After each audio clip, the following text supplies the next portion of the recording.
see, make sure I'm in the right. No worries, Natalie. Oh, you're fine. Yeah. Am I in the right mode for recording? I think so. If that's okay. what Perfect. everybody wants. Well, awesome, everyone. We are excited. Happy Monday. Monday before, spring break, almost Easter. Officially fine. Thanks, Christina. It's funny when you do listen back to yourself. We use a couple of words often. Officially is one, and then phenomenal. Yeah. Apparently, I use that one a lot. Yeah. You all have a word like that where it just starts to seep into everything that you do. So those are a couple of mine. Our 7-year-old says literally all the time. And I want to ask him, do you know what figuratively means? And he's like, no. So I don't know where to go with that. Yeah. Well, we're happy to be joining with everybody tonight. For those of you, if you don't know me, I'm Megan Renna. And I'm Brandon. Brandon. We love coming together on Mondays, and we are just in that growth mode ourselves of wanting to just continue to hone in and become the best versions of ourselves. And I think that's why many of you are joining in tonight too. It's just on that growth track, right? To becoming that highest version, that best version of yourself. I think, though, it can come with looking at both sides of that same coin. And so for tonight's topic, it's really about turning those weaknesses into strengths. And I thought it might be interesting to see who wants to kind of pop in and be vulnerable in the chat to maybe share some of what you perceive to be your weaknesses. Just drop some of those in. I guess this has been glaring on my mind this week because we've been, back to the gym. For some of you know, we've started a new gym. Mm. And so I was starting a new exercise class and feeling very weak, very, very weak there. And so it was just really on my mind. But over the course of this whole week, as I consistently leaned into some of that weakness, I can already feel strength developing. And so I love that fact of our weaknesses are not fixed, especially if we have that growth mindset and that growth track, that it's something that can evolve and shift and change. And I do believe fully that what we perceive to be our weaknesses now can develop into some of our greatest strengths. And I was listening to a couple of different things throughout the week too, and it just was really reinforcing that in my own mindset as I just was looking to some of my mentors that I really greatly respect and hearing, I see them in full strength now. But really talking to a lot of them, what I see as their greatest strengths now, they've really honed in because they were their greatest weaknesses to begin with. But because they really adapted that mindset to grow and change, it's developed into tremendous strength now. And I don't know if any of you follow Dave Ramsey or anything, but I was listening to one of his short little calls the other day even. And he was talking about that he's not a good saver, that he's a big spender. And he's actually, been bankrupt a couple of times. Twice. And that's one of the reasons that he does what he does now is that he wanted to develop that and have that become a strength of his. And so I know he's made a huge impact in our financial health, just following some of his principles. And so that just really opened my eyes again of what was such a weakness for him and still is in some cases, but he's created this accountability system around him to protect him and to help hone and develop that into a strength. And I was reading another book. I love this book, Chase the Lion, if you've never picked it up before. And in it was one of the stories, many of us know the Wright brothers, right? And it was talking about how, I can't remember which one it was, Orville, when he was 25, he contracted typhoid fever and he was bedbound and near death, delirium. So he couldn't get up and move or walk or do anything. And so his brother, Wilbur, continued to just read. They became kind of fascinated with human flight during that time. And funny enough, their father had been kind of interested in the flight of patterns of birds. And so he had a lot of books on that. And so that's where they started to become just fascinated and curious. And so that just developed over time. And so what could have been like a complete setback, right? Or like you feel at your weakest point when you're near death, but it actually developed into this tremendous strength and this tremendous curiosity. And now we can all thank them, obviously, for the huge gift of flight. And so I was just, again, really inspired by those stories, especially as I was tapping into and addressing some of my own weakness, and just wanting to develop those into strengths. And so it got me thinking about what are some of those other areas that we can start looking and working towards honing those weaknesses into strengths. So did anybody pop into the chat and say a couple of their weaknesses? Again. Oh, yeah. So I had asked if anybody wants to throw themselves kind of and be vulnerable, not under the bus, but just be vulnerable to share what are some of maybe your perceived weaknesses. Would love to hear some of those coming through. But I loved this quote too, and it says, growth comes at the point of resistance. We learn by pushing ourselves and finding what really lies at the outer reaches of our abilities. And again, boy, was I doing that this week. And so, yeah. It's the same thing. As you get healthier with this program, I feel like the way I felt anyway was, wow, I was getting this wrong all these years. What else am I getting wrong? And that, in a sense, is the same thing as like saying, like, well, what are my other weaknesses? Like, I feel like has anybody ever felt that way? You get success in one area of your life and you want to like turn the spotlight onto like another one somewhere so that you can continue to have that success in another area. I don't know. You get one taken down, or at least one started to get worked on, and then you want to roll towards the next, and that builds momentum, right? Right. Yeah. And so one of the key things that, again, looking to myself, and as we've continued to develop a lot of these areas that had been tremendous weakness for us, now I feel like they are a lot of strengths. Not that the weaknesses have gone away, but we've just built in so much structure and accountability around them that they've really developed into strengths over time. So one of the biggest things is just knowing that they're not fixed. And it doesn't have to, what our weaknesses right now, they don't have to be our downfall. They can really be continually setting us up for success. And so really just changing that language from I can't do this, or I will never achieve that, or I'm so bad at this, to really starting to change that language into I'm developing this. I'm excited to work on this area. I'm excited that I have this awareness now. What we've heard in continuing education courses that Megan and I have taken is like the masters are the people who do the simple things, the basic things really, really well. And it is a weakness to a point, right? But you just keep practicing. And so that's interesting how you would consider somebody who does basics really well a master, but that's kind of in the same vein of what we're talking about. And you know what? I thought of another example. I didn't tell you about this. Ben Hogan. Ben Hogan is a golfer who pretty much modernized the way golfers do well, was at the forefront of the way that people golf nowadays. He was the only one back in the day. He wasn't a very good golfer. I think that's what I remember your dad telling me and what I read. He wasn't a very good golfer, so he would practice. And now the stuff that you see golfers do out there on the greens and at the tee box or in the putting green is all because of what he kind of set up. And he practiced swings and going out there and walking the course and checking out the land. I don't know if anybody's into golf or you get roped into watching golf or something like that, but think about that. Ben Hogan was not a very good golfer. And so he worked on it and worked on it and worked on it no matter how long it took him. And now he's in the history books as being one of the best. Yeah. No, I love that. Another one that I considered for myself, and again, looking to other people, is to seek mentorship. And I think that that's what many of us do, right? When we step in and lean into that coach that we have, and then the community that we have collectively here, of partnering with other people that maybe have the strengths that we're desiring to have ourselves, partnering with those people that have the strengths of maybe the areas that we feel weak in right now, because we can then lean on them and kind of compensate for some of those weaknesses that we have right now as we're honing in and learning by their example and learning from their lead, to create them over time.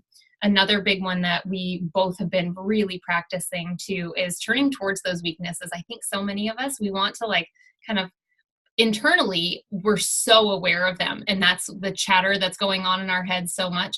But then we kind of try to put this mask on when we're out and about and try to hide some of those weaknesses, instead of just bringing and shedding light on them, and turning towards them with that curious spirit. So do you want to kind of share a little bit about that? It's important because you're looking at weaknesses, and everybody probably inherently feels bad about their weaknesses Case in point, nobody's put any weaknesses into the chat. Except for organization.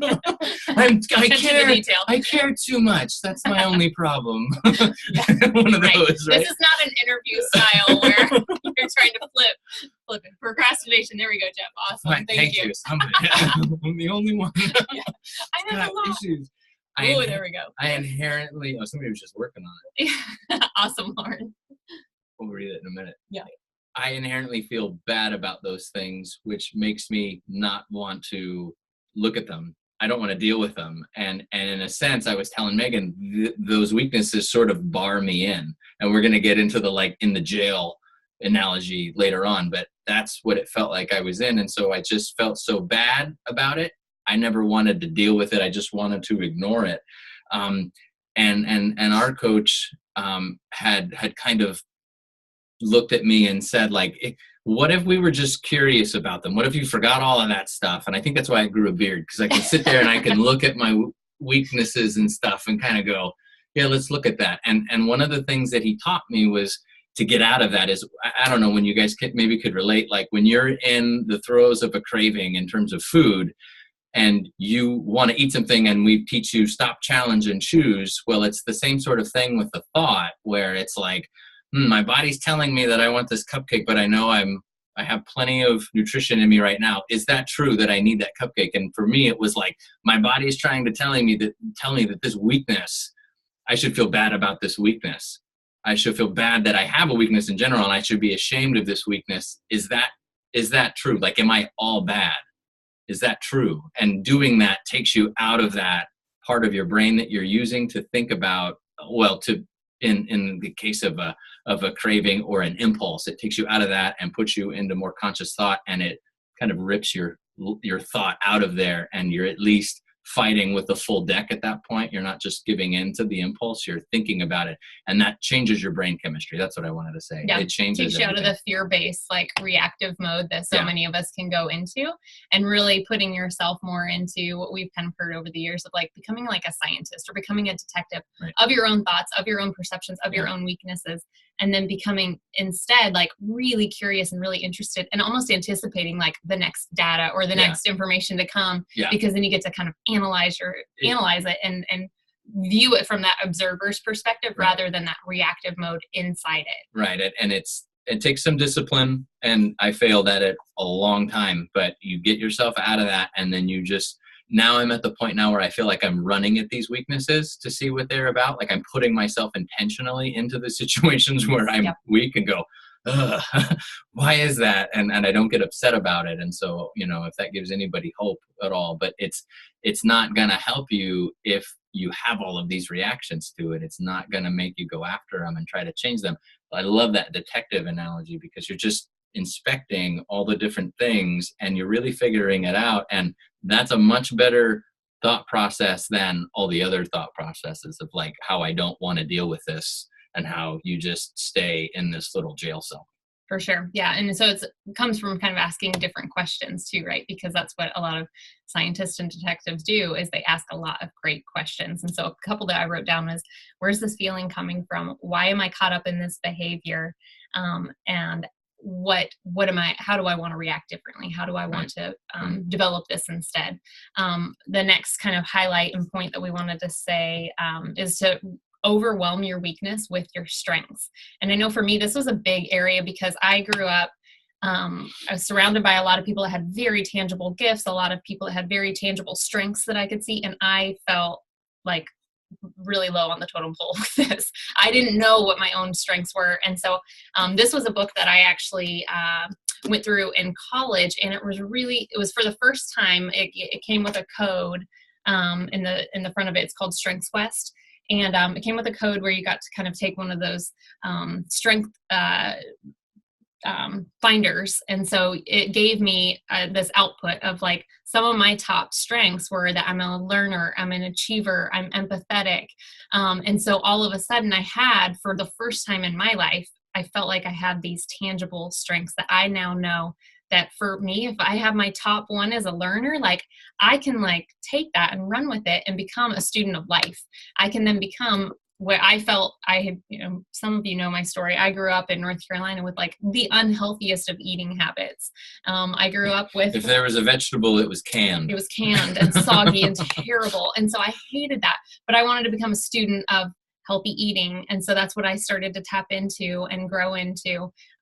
We did not have healthy finances at the beginning of that, but when I, again, took this and learned that I'm an achiever in that way, and I'm a learner. So I became like just excited to grow into that and just to take whatever knowledge and information I could and wisdom I could to start then applying it.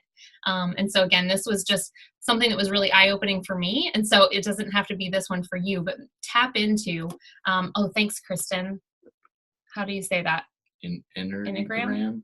Enneagram test is a powerful one to take too. So I know that there's many out there. So if you have another one that you used that was eye-opening for you and gave you some great wisdom and tools, definitely share that, because I think that when we can start tackling our weaknesses with our strengths and flooding them out, that there's so much confidence that's gained in that Right. overall process. Because so many of us, and that's why I was asking to start off with sharing like our perceived weaknesses, because I think if many of us were to have a list of like weaknesses and strengths, we could rattle off so many weaknesses really quickly. At least that's how my brain works.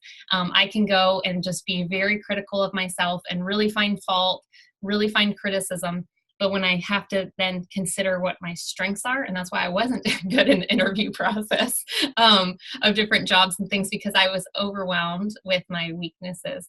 But again, now just continually tapping into identifying those strengths and taking confidence in them, and then becoming more fixated on the self-development to grow those weaknesses into the strengths. So what I'm seeing is a theme through some of these in the chat is that people said, once I realized I could lose weight, once I had success with my weight in particular, then that helped me see like there could be this and there could be this. Like it's just a matter of facing some of these things. I faced a weakness and I got successful. Okay, well, what else is there? And you do it the next thing and the next thing. And so I'm so happy that people have gotten to have results on the program, and I tell Megan this all the time. It was a springboard. It was a springboard into so many different areas. And I love that we focus on health. Sorry, keep going. I just wanted to say that. Yeah. So one of the things that they were kind of giving example even is when we're considering maybe like a fear or a weakness of public speaking, to tap into sharing something that you're really, really passionate about. We're going to hear from Stephanie here in just a minute. And I know that it's not always easy to share publicly, but especially if you get to share something about your own story of what you're learning, how you're growing, how you're changing, like we can overcome some of those fears and some of those weaknesses. That's exactly what we're doing right now. Yep. That's these topics or issues with us, and make us lean into it that much more, right? And then address them. And so again, something for you to consider for your strengths. Usually it's something that we do consistently. We do it really joyfully and happily, and we can do it really successfully. And so are you using your current strengths? Like sometimes we're in a role or a job or different things where we're not really getting to tap into some of our actual strengths. And so if it's not at work that you really get to tap into those, how are you doing that when you're at home? Where can you maybe pursue them more? So where then again, those strengths start to overshadow the weaknesses and actually can raise the bar on some of those as you're honing in and developing that self-development in working on some of those. Yeah. And it gives you a lot more ammunition when you're in the throes of it too. When you have a running list of and actions towards developing strengths, it's readily available. And I would challenge everybody to document some of this, like to journal it. And because if there's something going on when you write, it's not just, I don't know, you can get sidetracked when you're writing too, but at the same time you're still coming up with a list, and maybe post that list, put that list somewhere, because it challenges you to think, and maybe ask your spouse if you have a spouse or something like that, like what are some of my strengths? That's going to be good for the spouse too, and then you'll have that ammunition when you're thinking about it. When you're thinking about the weaknesses. Yeah.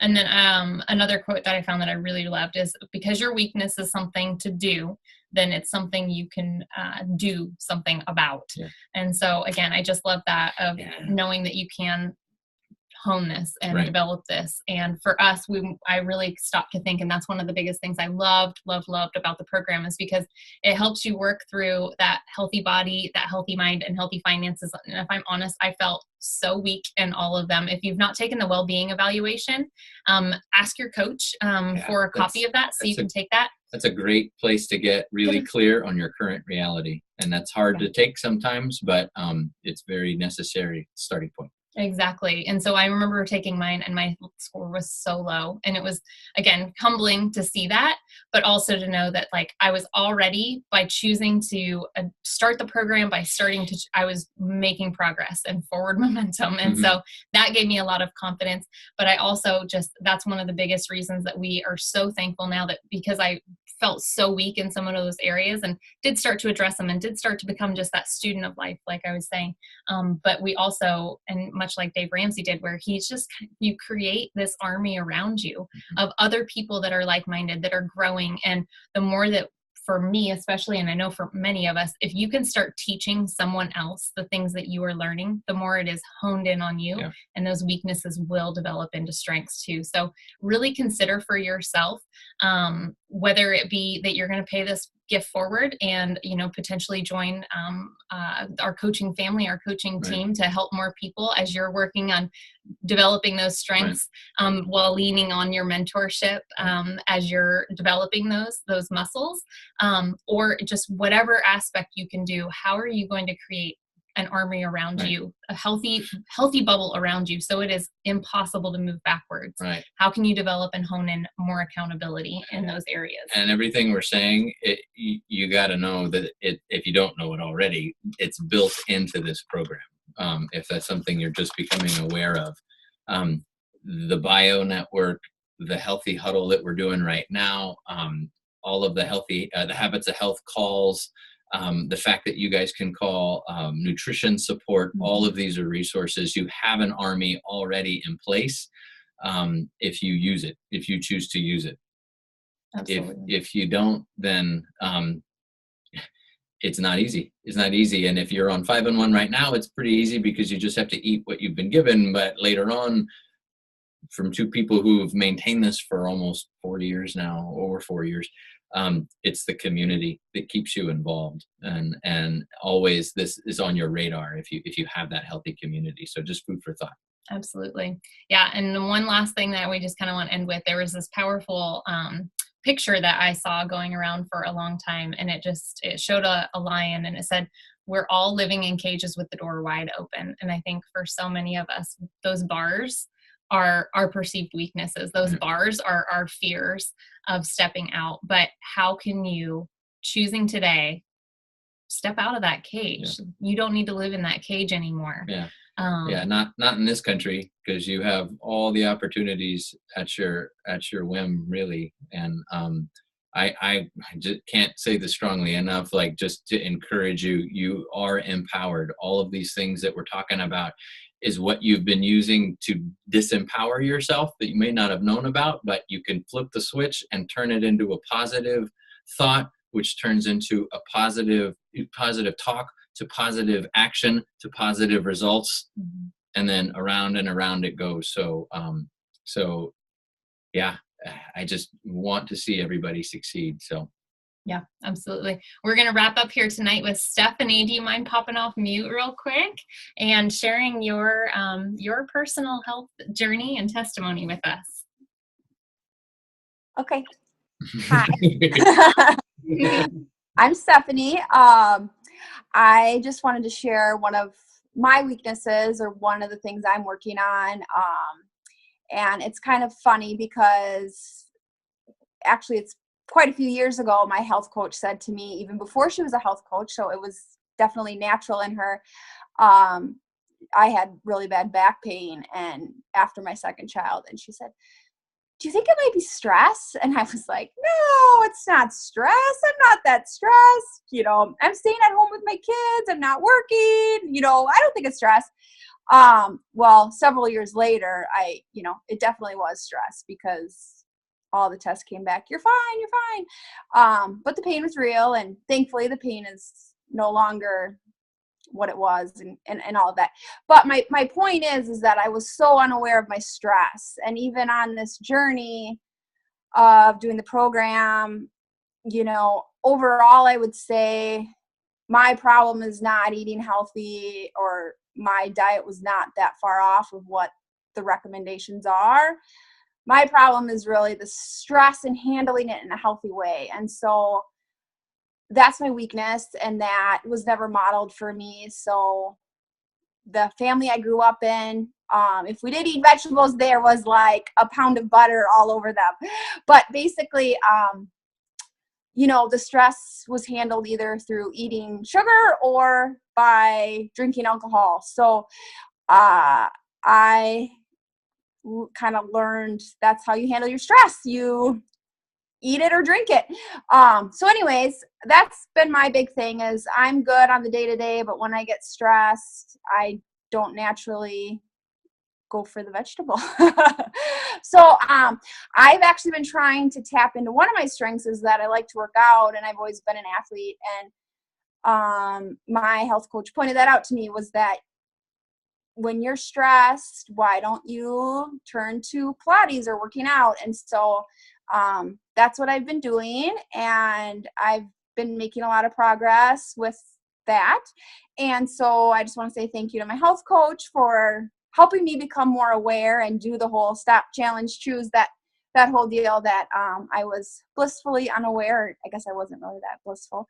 But just want to say thank you to my health coach. And yeah, I'm making progress, and I'm not where I want to be, but I am definitely not where I was. So I'm thankful for that. That's awesome, Stephanie. So Thank good. you so much for sharing Yeah. that. Yeah. And I think that that's where I think anybody could say that, where it's like, I'm not necessarily where I want to be. Because even when that's where I don't know if some of you saw, I had a non-scale victory of my own this week. And that's where I think it's so great to zero in on some of those non-scale victories as well, because you're going to hit the scale victory eventually, right? And that the scale victories will end, but it's the thing that there's always something next. There's always another layer to your health journey. And so I'm still not where I want to be. I'm where I want to be in my weight, but I'm not where I want to be in terms of my strength or my endurance or some of the healthy mindset that I'm still continuing to work on. Maybe some of the healthy relationship aspects that I'm still working on. And so for all of us, we're never exactly where we want to be. I think that there can be that pause and that contentment with the progress that we're all making, though. And I think that it's really important for us to all take those moments and think of those new reward systems. Like you said, that reward is not the alcohol or the eating, because that's actually punishment if you really stop to think about it, with how it makes you feel after the fact. So coming up with that new reward system. And so for many of us, that new reward system is even going to be the pleasure that comes with making the forward progress, and with really owning what we're working towards and the goals that we're accomplishing over time, versus just that in the moment satisfaction we maybe get with some of those choices. So awesome, everybody. Well, I hope that this call was valuable. I was loving reading some of these comments in the chat. Listen to this one. My weakness had always been my health. Never expected it to become a strength. Do I still contend for my health every day? For sure. But now I know how to contend, and I actually choose to contend. I show others how to do it too. Wow. Amazing, right? For us to consider, again, some of what many of you right now in this moment, what your perceived weaknesses are going to become some of your greatest strengths. And again, your stories they make you uniquely equipped to serve and love other people and help other people move forward.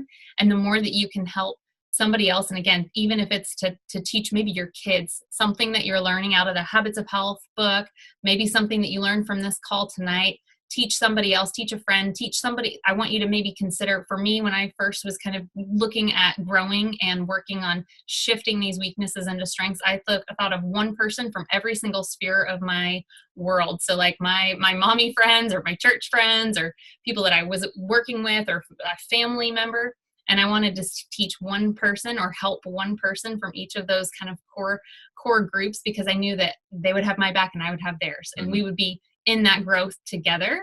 And so it really made a huge difference, again, for you to start thinking, and how can you build accountability, and how can you build that healthy world and bubble around you in all those different places that you interact with on a day-to-day basis. Because we can't do it alone. Yeah, it's very lonely, and much more challenging when you try to do it alone.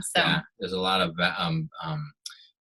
stuff that you can learn. There's a lot of things that you can learn from other people, and you wouldn't think they've been through it, and you start talking to them and they have. So don't hold back. Don't let your fears, don't let your weaknesses take you out of this, and just keep going. Yeah, maybe that's the challenge for the week too, is to seek that one person that they have a strength that you want to develop, and ask them, how did they develop that over time? Because I can almost promise you it was not something that necessarily just came natural. It was something that they have honed and worked and learned over the years. So anyways, guys, have a wonderful, wonderful Easter. I can't wait to see many of your healthy choices that you're making over that holiday, and the cute pictures I'm sure I will see of many people as they're all decked out and dressed up. So Sarah wrote, I shared with my husband that I don't feel bubbly or contagious, and he shared with me to learn, ask, and grow. Oh, that's awesome, Sarah. Thanks everybody for joining in, and for those of you on the recording, we hope that you can join in with us live next time and engage in the conversation. Happy Easter, everybody.